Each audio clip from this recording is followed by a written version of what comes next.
दार्जिलिङ को समस्या को नि एउटा पर्मानेंट पॉलिटिकल सल्यूशन होस् ये हामी चाहन्छौं। तर बीजेपी दार्जिलिङ को समस्या को समाधान गर्नुको लागि यो पार्टी को कोही पोलिटिकल विल छैन। ल्याक अफ पोलिटिकल विल छ, ल्याक अफ पोलिटिकल विल चाहदैन। दार्जिलिङ को मान्छेको भित्र जुन आवेग छ, यो आवेग प्रति हामीलाई पूर्ण सम्मान हामी गर्छौं, पूर्ण सम्मान हामी गर्छौं। आवेगलाई अशब्द हामी गर्दैन। हामी चाहन्छौं सबको मदमत लिएर एउटा सल्युसन निस्कनु पर्छ। माग दाबी रहन्छ, तर पनि अहिलेको दिनमा जीटीए अल्टरनेटिभ होइन। डीजीएससी को अल्टरनेटिभ दार्जिलिङ पहाडको लागि more autonomy, highest form of autonomy हामी चाहन्छौं।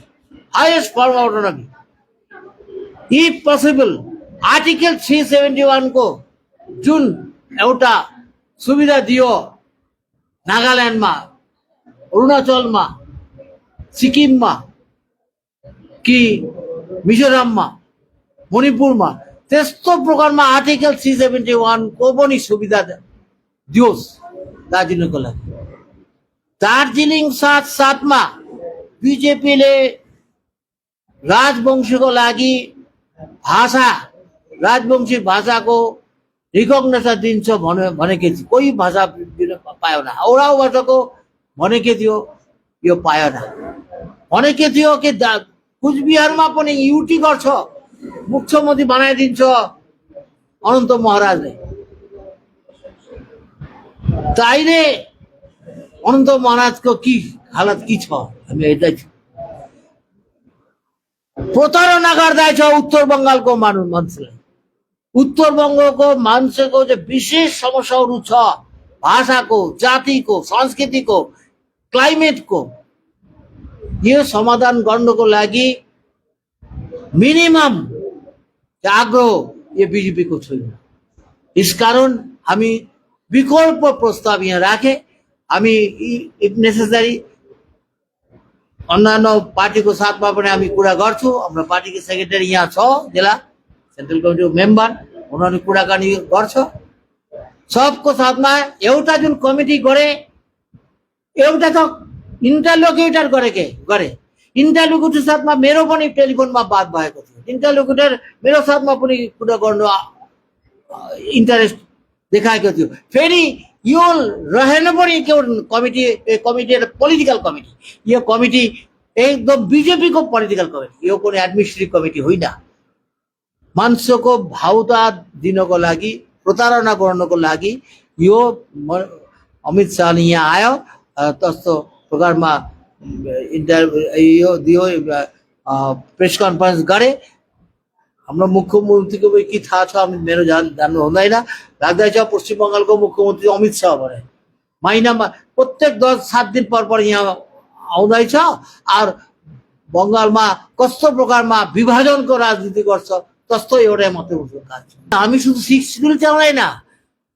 6 schedule with more power, more autonomy, highest form of autonomy चाहदैछ, इन्क्लुडिङ आर्टिकल 371 अटोनोमीको लागि।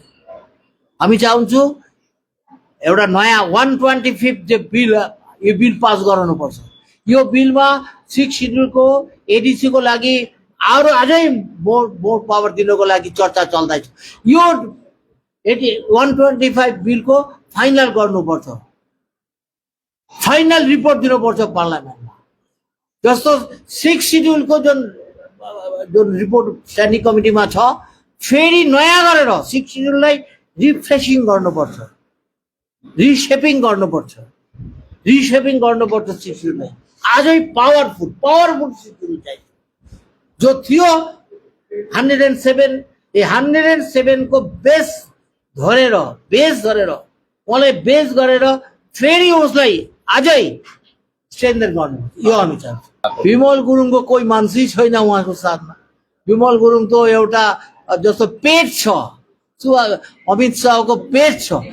पहाडको એ આવેગ જોન છો સ્વપ્ન જોન થયો સુભાષ ગિસિંકો આનંદ પાઠક સ્વપ્ન થયો কি શીખી સુભાષ ગિસિંકો તેસ્તો પ્રકારમાં અસન્માન કરે કે ડેડ બોડી पनि लिन दियो के थियो आज मन घिसिङको लिएर यस्तो गर्दैछ मन घिसिङको बुझ्नु पर्छ यो विमल गुरुङको तो कोही पोलिटिकली विमल गुरुङको क्रेडिबिलिटी छैन कोई क्रेडिबिलिटी वहाँ विमल गुरुङ को नहीं आया उनको कुछ क्रेडिबिलिटी नहीं है बहुत पार्टी पहाड़ में है ये सब पार्टी के साथ में बात करना होगा एक विमल गुरुङ रोशनगिरी ये फाइनल होना सकता ही नहीं 2009 साल से एक ही बात बोल के आ रहा है कि हम दिन्छु गोर्खाल्यान्ड दिन्छु यो गोर्खाल्यान्डको इस्यु यो पहाडमा जनताको भित्रबाट आवेगको इस्यु हो किनकि यो एउटा यही इस्युलाई पोलिटिकली इलेक्ट्रल पोलिटिक्स गर्दैछ सेक्टरियन पॉलिटिक्स गर्दैछ यो